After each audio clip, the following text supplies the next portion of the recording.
Bonjour à toutes et à tous et bienvenue sur la chaîne Histoires électroniques. Alors aujourd'hui dans cette vidéo, on va parler d'un tube, de la musique électronique, un classique de la trance même, un morceau qui depuis sa sortie en 1993 n'a cessé d'être remixé, réédité, copié. C'est probablement le morceau de dance music le plus remixé au monde à ce jour, quoique le Show Me Love de Robin S doit pas être loin non plus. Mais en tout cas, c'est plus d'une trentaine d'artistes différents qui ont une fois ou l'autre remixé ce morceau. Mais c'est normal, c'est un titre magnifique, un titre empreint des sables d'Ibiza, un titre qui est né en Allemagne, enfin pas tout à fait, en Belgique plutôt, mais on va voir ça tout de suite.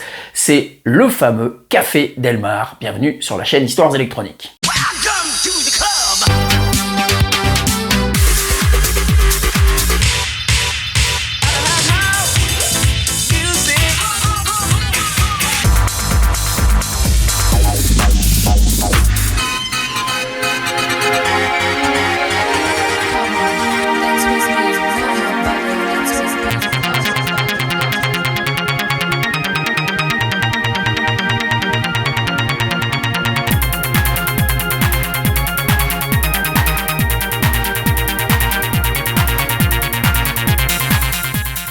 Ah, cette mélodie de Café Del Mar, vous l'avez déjà entendu, et oui, c'est un titre culte, évidemment, un titre culte composé donc par un duo allemand sous le nom Energy 52. Ce duo, c'est Kid Paul et Cosmic Baby, deux DJ allemands et producteurs qui s'inspirent évidemment, vous vous en doutez, je ne vais pas vous l'apprendre, du fameux Café Del Mar, ce club à Ibiza, ce qui donnera aussi naissance d'ailleurs à toute une série de compilations très connues, les compilations Café Del Mar. Mais là, on parle pas du tout des compilations, on parle du morceau qui s'appelle Café Del Mar. Et si ce morceau s'appelle ainsi, ce n'est pas une coïncidence. En fait, le DJ Kid Paul part en 1992 durant l'été à Ibiza et au Café Del Mar, donc il entend une étrange composition, une composition minimaliste au piano, une composition de 1982 du compositeur belge Wim Vertens. Ça s'appelle Struggle for Pleasure et écoutez bien, ça va servir de base au morceau Café Del Mar.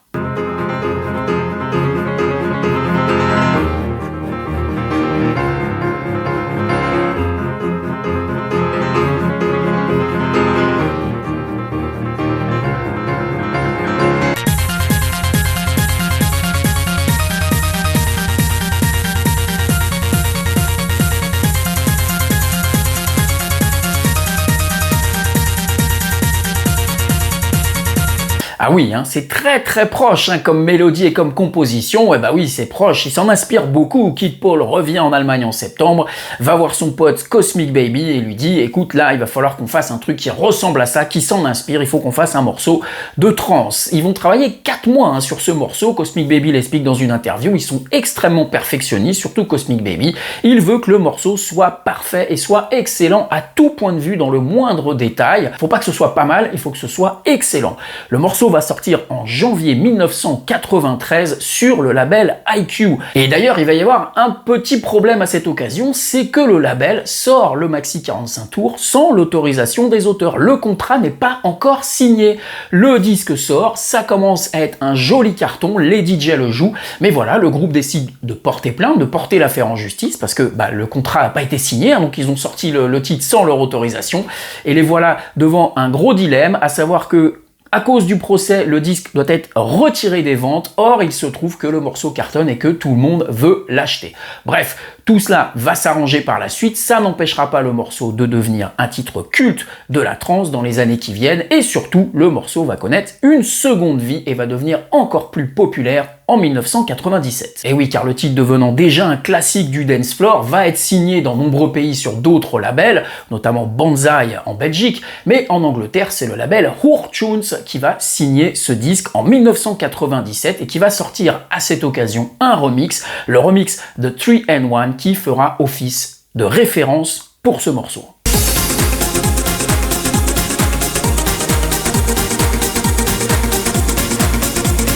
Alors pourquoi il a fallu attendre autant d'années avant que le morceau sorte sur le territoire anglais? Eh bien c'est le boss du label Wartunes, Red Jerry, qui l'explique. Il dit qu'en 93, quand le morceau est sorti, c'était un très bon morceau, mais c'était pas jouable dans les clubs anglais. Il explique, le morceau est trop rapide pour être joué dans les clubs progressifs anglais, et il est trop mélodique pour être joué dans les clubs techno. C'est un morceau qu'ils apprécient d'écouter à la maison, mais ce n'est pas signable en l'état.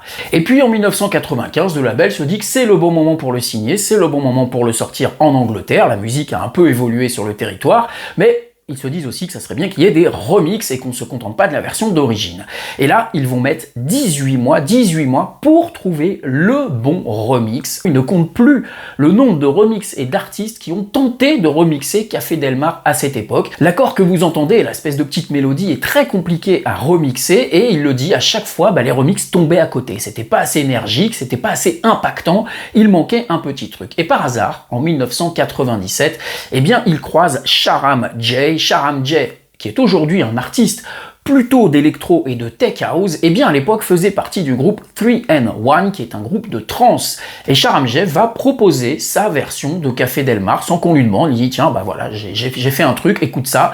Red Jerry l'explique, il rentre chez lui un dimanche matin après une nuit où il n'a pas beaucoup dormi, il met la version de 3N1 et il le dit, c'est un des moments dans la vie dont vous vous souviendrez toujours. À la première écoute, on savait que c'était le remix. Ils tiennent enfin leur remix, ils peuvent sortir Café Del Mar sur le territoire britannique, et c'est un véritable carton, un carton commercial aussi, puisqu'il se classe 24e du top 40.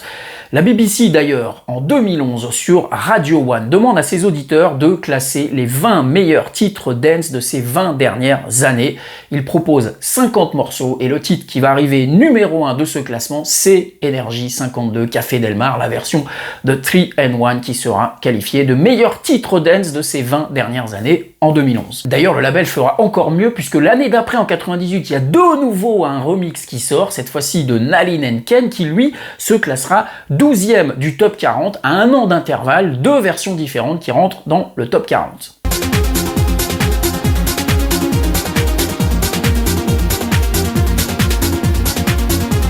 Alors il y a quand même une différence de construction sonore sur les deux morceaux, ce qui explique peut-être le succès de la version de 3N1. Sur la version originale, notamment la plus connue, la version de Kid Paul, vous avez cette fameuse, très jolie mélodie de Café Del Mar qui est jouée constamment en fait. On va juste jouer sur la sonorité à laquelle cette mélodie est jouée, ce qui va faire un peu varier les choses, mais globalement pendant 6 minutes, c'est cette mélodie en boucle avec juste des variations de sonorité.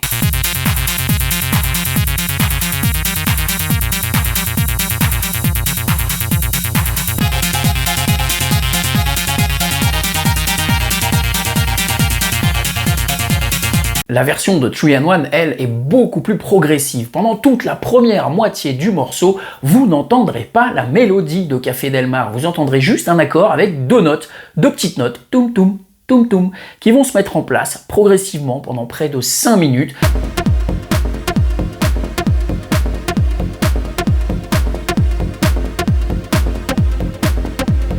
Ce sont les préliminaires, voilà, les préliminaires. Vous savez que vous allez entendre Café Del Mar, mais ça se met en place tout doucement, ça arrive, et évidemment, arrive le break, arrivent les nappes de synthé, la trance arrive, et l'acmé du morceau, quand la mélodie Café Del Mar arrive enfin, c'est un feu d'artifice.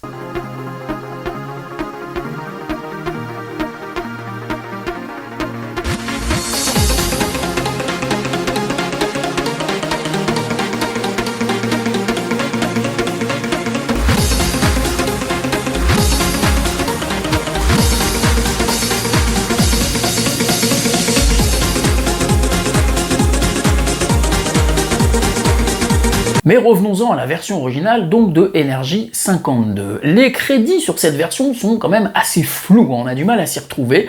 Sur le maxi d'origine, la face A remixée par Kid Paul est créditée comme étant Kid Paul, l'auteur du morceau. Sur la face B, vous avez Kid Paul et Cosmic Baby crédité comme auteur. En tout cas, dans tous les cas, Wim Wertens n'est jamais crédité et ne sera jamais crédité sur aucune version de Café Del Mar, quand bien même sa musique ressemble quand même très fortement et très étrangement à celle du morceau. Mais voilà, c'est une extrapolation, c'est une interprétation, et ce n'est ni du sampling, ni une copie note pour note.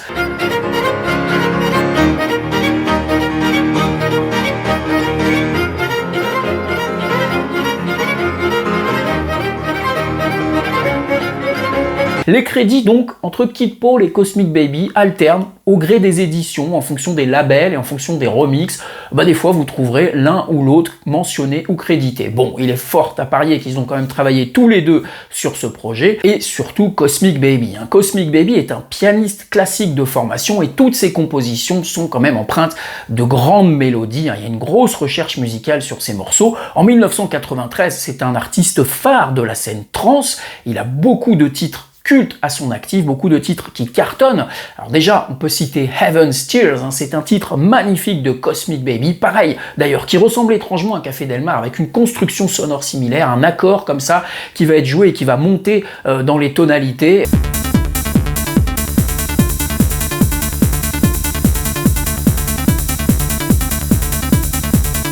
Et puis en 1993, il sort aussi un autre classique de la musique trance, Loops of Infinity, qui d'ailleurs est le premier morceau de trance à se classer dans les charts en Allemagne.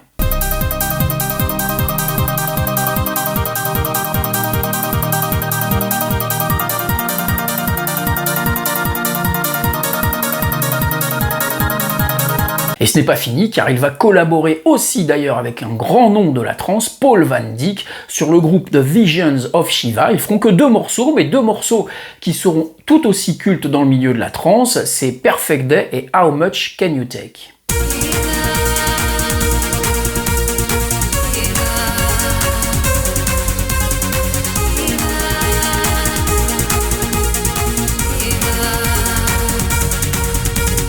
Et donc en 93-94, Cosmic Baby devient une star montante, il mixe dans le monde entier, mais surtout ne lui dites pas que c'est un artiste de trance. Et non, il déteste ça, il le dit dans un article en 94 à Generator Magazine, je ne me définis pas comme un artiste de trance, et il le dit, ma musique est bien trop complexe pour être qualifiée de trance. Alors il a un peu la grosse tête, Cosmic Baby, et oui, bon, voilà, c'est un musicien, un vrai musicien. D'ailleurs, il va sortir un 2e album qui sera plutôt symphonique, qui sera pas du tout clubbing. Il le dit aussi dans cette interview, j'aime beaucoup me produire et être DJ dans les clubs, mais ce n'est pas du tout la musique que je compose. Et d'ailleurs, à la fin des années 90, il va carrément quitter la scène techno et trance pour se consacrer à de la musique plus symphonique, de la musique classique, de la musique pour le théâtre ou pour le cinéma. Et qu'en est-il du 2e compositeur de ce duo, Kid Paul? Eh bien c'est pareil, il disparaîtra de la circulation en 1995, il quitte la scène techno, il le dit, ça m'ennuie, la scène m'ennuie, et donc il disparaît aussi. Voilà, les 2 auteurs de Café Del Mar ont disparu dans les années 90. Bon, je pense qu'ils doivent quand même être assis confortablement sur un beau tas de pognon, parce que le titre cartonne, je vous l'ai dit, c'est un classique qui va se retrouver dans plein de compilations, qui va être remixé des années et des années encore après. On va en parler tout de suite. Donc, je pense qu'au niveau des droits d'auteur, ils n'ont pas de problème.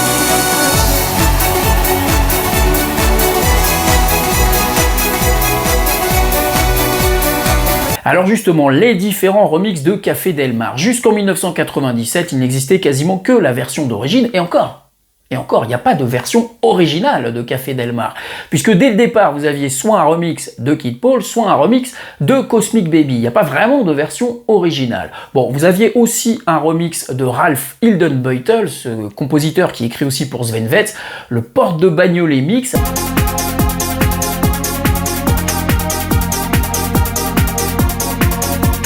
Alors le nom du remix est plutôt rigolo, mais enfin le remix en lui-même n'apporte rien. Non, il va falloir donc attendre 1997 et la version de 3-in-1 pour imposer le morceau au grand public, et surtout l'intégralité, la quasi-intégralité de tous les remixes qui vont suivre vont se baser sur la version de 3-in-1 et non pas sur la version originale. Alors je vais pas tous vous les citer, mais tout ce que je vous cite ce sont des versions officielles, parce qu'il faut aussi compter parmi les remixes non officiels et les bootlegs. En tout cas en 1997, en plus de la version de 3-in-1, vous avez des remixes par exemple d'Oliver Lieb ou de Solarstone. En 2002, le morceau est réédité avec encore des remixes de 3-in-1, des remixes de Markové, de John Fleming ou encore de Michael Woods. En 2003, c'est Chicane qui s'y colle. En 2005, c'est Kenny Hayes. En 2006, des versions beaucoup plus house, avec par exemple les versions de Raul Rincon, de Soul Seekers, de Tal Paul ou de K-Class.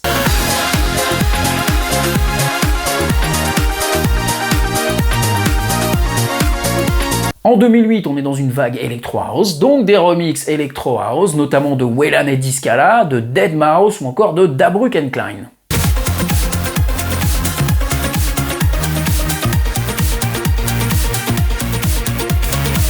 En 2011, on a un petit cas particulier, c'est Ricardo Villalobos, oui, le chantre de la techno minimale qui se colle sur un remix de Energy 52. Alors, comment vous dire? La techno minimale, si vous savez pas ce que c'est, eh bien c'est ça pendant 9 minutes.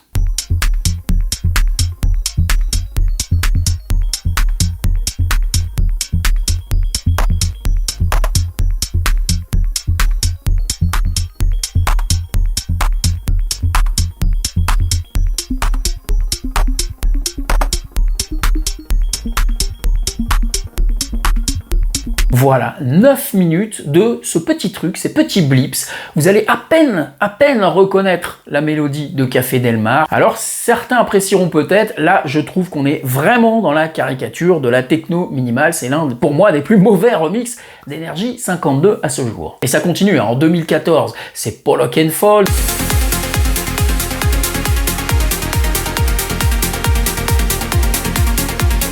En 2018, c'est Tale of Us, en 2021, c'est Paul Van Dyk, et en 2024, et oui, nous y sommes, eh bien, 2 nouveaux remixes officiels viennent de sortir pour les 31 ans du morceau. Bon, ils auraient pu le faire pour les 30 ans, enfin, ils avaient peut-être un petit peu de retard. 2 remixes, à cette fois-ci, de personnes dont on s'attend pas vraiment à ce qu'elles remixent ce morceau. C'est le groupe anglais Orbital, et c'est surtout Michael Mayer plutôt, puisque c'est un Allemand, c'est le boss du label de techno allemande Compact.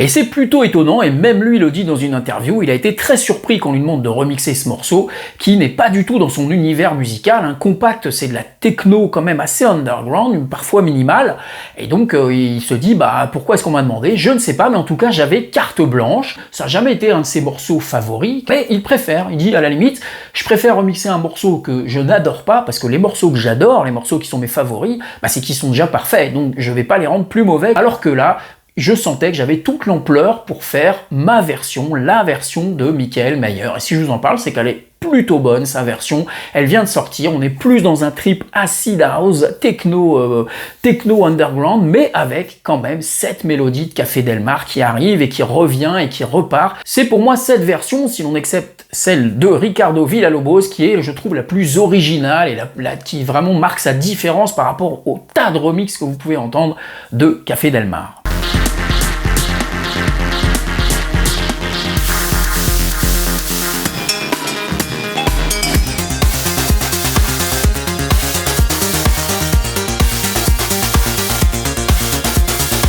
Voilà, j'espère que cette vidéo vous a plu, que vous en avez appris un peu plus sur ce titre mythique qu'est Café Del Mar, et je pense que vous allez avoir cette petite mélodie dans la tête pendant quelques jours encore, hein, désolé. Allez, abonnez-vous à la chaîne si ce n'est pas le cas, je vous retrouve très rapidement pour de prochaines vidéos. Ciao, bye bye, portez-vous bien.